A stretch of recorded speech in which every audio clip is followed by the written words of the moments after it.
વાલા મુક્તો, આ નજીક આવેલા દીપાવલીના દિવસોમાં આપ સૌને હૈયાના હેતથી, વડતાલ ધામથી, ભાવથી ભેટીને અમારા જય શ્રી સ્વામિનારાયણ. આજ રૂડો રમા એકાદશીનો દિવસ છે. આ એકાદશીના વ્રત કરવાથી વ્યક્તિને લાગેલા પંચ મહાપાપ નષ્ટ થાય છે, અંતરમાં અંજવાળા થાય છે, સુખ સમૃદ્ધિની પ્રાપ્તિ થાય છે. આજથી હું પરમાત્માને આપ સૌ વતી પ્રાર્થના કરું કે હે મારા નાવલિયા નાથ, હે હૃદયેશ્વર પરમેશ્વર, હે હૈયાની ધડકન, એકાદશીના દિવસે અમારા સૌમાં સંયમ અને સદાચારની જ્યોત જગાવો. બારસના દિવસે અમારા તમામમાં મીઠી વાણી અને વિઘ્ન વિનાશ કરવાની શક્તિ પ્રદાન કરો. તેરસના દિવસે હે પ્રભુ, અમે તૃષ્ણા મટી અને તૃપ્ત સંતોષમય જીવન જીવી શકીએ એવી શક્તિને સમજણ પ્રદાન કરો. 14ના દિવસે અમારામાં રહેલા કાળના મોઢામાં ધકેલનારા તમામ કામ, ક્રોધ, લોભાદિક દોષોથી અમને મુક્ત કરો. દીપાવલીના દિવસે અમારામાં પરસ્પર પ્રેમ ભાવ અને સુહૃદ ભાવની જ્યોત જગાવો. અમારામાં અંદરો અંદર આત્મીયતાની રંગોળી પૂરો. અમારામાં રહેલા કામ, ક્રોધાદિકના ફટાકડા થાવો અને અમારું જીવન અજ્ઞાનથી તેજ તરફ, જ્ઞાન તરફ ચાલતું થાય. અસત્યથી સત્ય તરફ ચાલવાની ગતિ આપો. હે મારા નાથ, નૂતન વર્ષના નવલા પ્રભાતે અમારામાં નવી ચેતના, નવી ઉર્જા, નવી સમજણ અને નવો આધ્યાત્મિક માર્ગનો ઉજાસ પાથરો.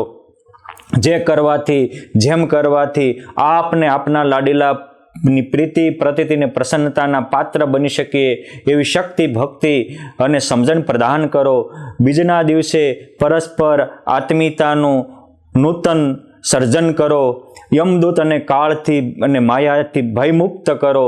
ત્રીજના દિવસે અમારી કુટેવ છોડીને સુટેવ કેળવવાની ત્રેવડ આપો, શક્તિ આપો. ચોથના દિવસે અમારા સર્વનું સર્વ પ્રકારે મંગલ કરો અને લાભ પાંચમના દિવસે પંચ વિષય, પંચ આહાર અને પંચ મહાપાપ છોડીને અખંડ આપના પરાયણ રહી શકીએ, આપના સ્વરૂપમાં રહી શકીએ, આપની ભક્તિ પરાયણ રહી શકીએ, સર્વમાં આપના દર્શન કરી શકીએ એવો દિવ્ય અલૌકિક લાભ આપો. આટલી પ્રાર્થના સાથે આપણે પ્રવેશ કરીએ છીએ આજની રમા એકાદશીની અલૌકિક કથામાં. બ્રહ્મવૈવર્ત પુરાણમાં આખો એકાદશી મહાત્મ્ય ખંડ છે. આ ખંડમાં કૃષ્ણ ભગવાન અને યુધિષ્ઠિરનો અલૌકિક સંવાદ છે. યુધિષ્ઠિર મહારાજા શ્રી કૃષ્ણ ભગવાનને કહે છે કે હે પ્રભુ, આસો મહિનાના વદ પક્ષમાં તમામને સુખ સમૃદ્ધિથી છલકાવનારી આ રમા એકાદશી છે, એનો શું મહિમા છે અને શું પ્રસંગ છે એ કહો. ત્યારે અતિ પ્રેમ ભીના હૃદયે શ્રી કૃષ્ણ ભગવાન કહે છે કે હે યુધિષ્ઠિર, પૂર્વે સતયુગમાં પૂરા ભારતખંડના મહારાજા મુચકુંદ થયા. જે મુચકુંદે દેવોને સહાય કરીને દૈત્યોનો પરાજય કર્યો હતો અને જે મુચકુંદની કથા ભાગવતજીમાં પણ વિસ્તારથી લખાયેલી છે. આ મુચકુંદ રાજાને એક ચંદ્રભાગા નામની પુત્રી હતી. આ પુત્રીના લગ્ન ઉંમરલાયક થતા ચંદ્રસેન રાજાના પુત્ર શોભનકુમાર સાથે થયા હતા. ચંદ્રભાગા પણ માં ગંગા કે માં યમુના જેવી અતિ પવિત્ર, પતિવ્રતા અને સતી સન્નારી હતી. બંને શોભના ચંદ્રભાગા સાથે બહુ પ્રેમથી ભર્યો સંસાર ચલાવતા. એ પણ એક મોટા નગરના રાજા હતા, મહારાણી હતા.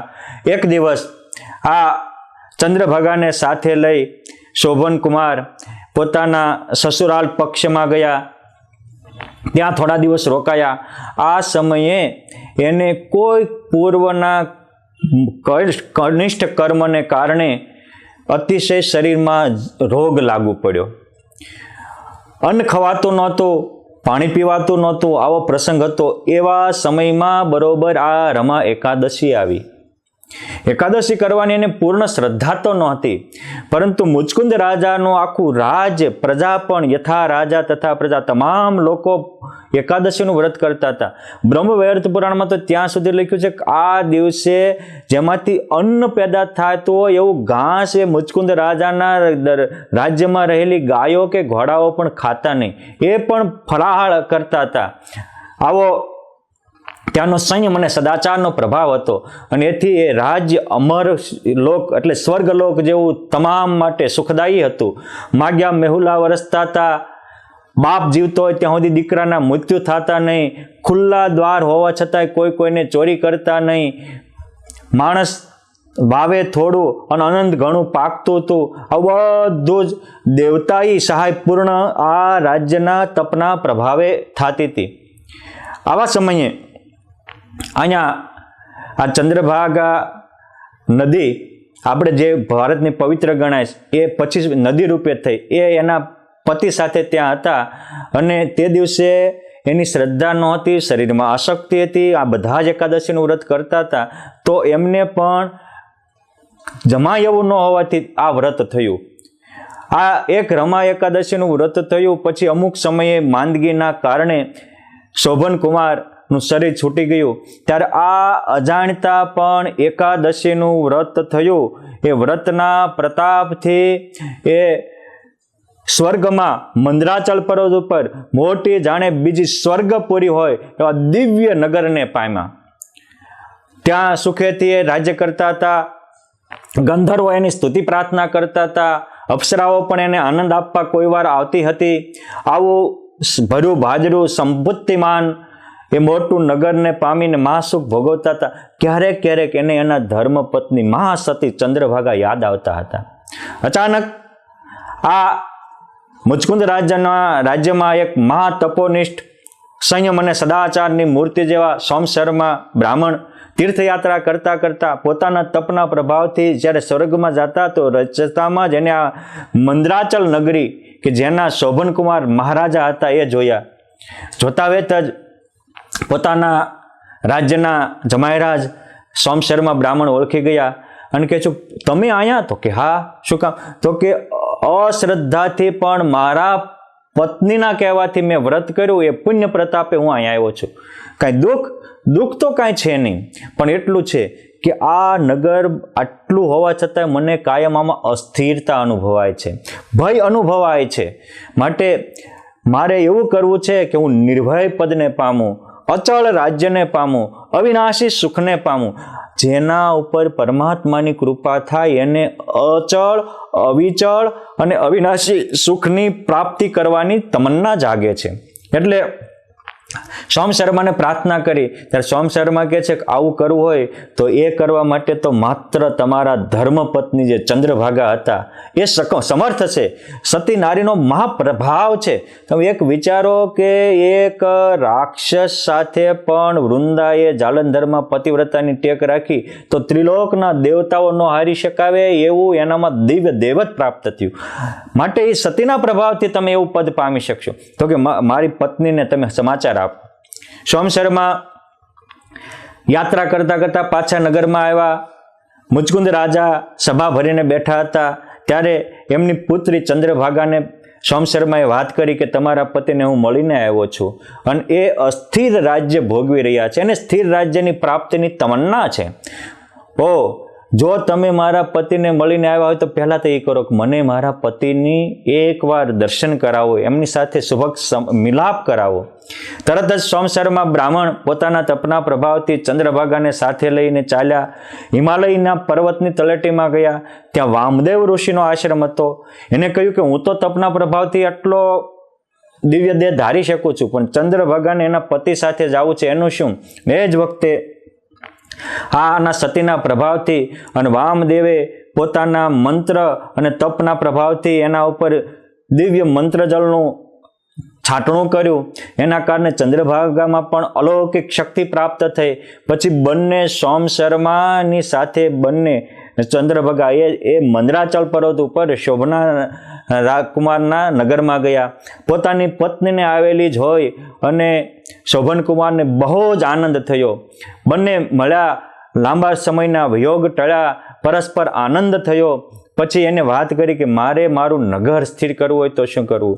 ત્યારે શોભનાને ચંદ્રભાગા કહે છે કે હે પતિદેવ, આ સ્વર્ગ પણ નાશવંત છે, મૃત્યુલોક પણ નાશવંત છે. આ ધરતી પૃથ્વી ફરતી લાખો કિલોમીટરની સ્પીડે ફરી રહી છે. અહીંયા બધું જ અસ્થિર છે. અસ્થિર દેહ, અસ્થિર દુનિયા, એમાં સ્થિરતા અને સુખ શાંતિ સ્થિર હોય જ નહીં. માટે એવું તો પરમાત્માનું પરમધામ છે. આપણે સાધના કરીએ, ખાલી તમે થોડી સાધના કરી, એક એકાદશીનું વ્રત કર્યો તો આવું મોટું રાજ્ય પ્રાપ્ત થયું. તો મેં તો જિંદગીમાં બધી જ એકાદશીનું વ્રત કર્યા છે, માટે એના પ્રતાપે આપણે મહાસુખ પામશું. એમ કહીને ફરીને એને ત્યાં મંદરાચલ પર્વતમાં એનું જે રાજ્ય હતું ત્યાં રમા એકાદશીનું વ્રત કર્યું. એથી પુરુષોત્તમ નારાયણે અતિ અતિ અતિ પ્રસન્ન થઈ એમને વૈકુંઠ પદ આપ્યું કે જે અચળ છે, અવિનાશી છે, અલૌકિક છે. કૃષ્ણ ભગવાન કહે છે કે આવી રીતે આ રમા એકાદશીનું મહા અલૌકિક મહાત્મ્ય છે.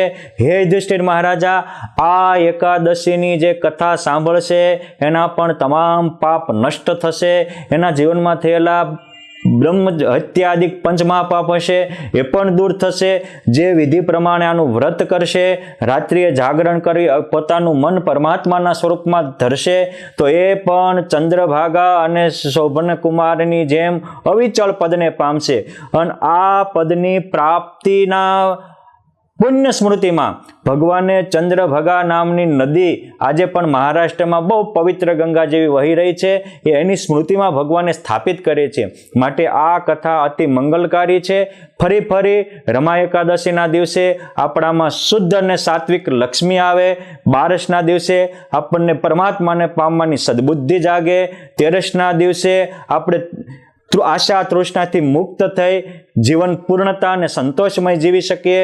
14ના દિવસે આપણા દોષો દૂર થાય અને દીપાવલીના દિવસે આપણે પરસ્પર પ્રેમના દીવડાઓ પ્રગટાવીએ, આત્મીયતાની રંગોળી પૂરીએ અને કોઈના પ્રત્યે આ નવલા વર્ષના આખા વર્ષમાં દિલને ઠેસ પહોંચે એવું કાંઈ થયું હોય તો એની ક્ષમા યાચના કરી અને પુરુષોત્તમ નારાયણના પ્યારા બનીએ એવી શક્તિ ભક્તિ ભગવાન અર્પણ કરે.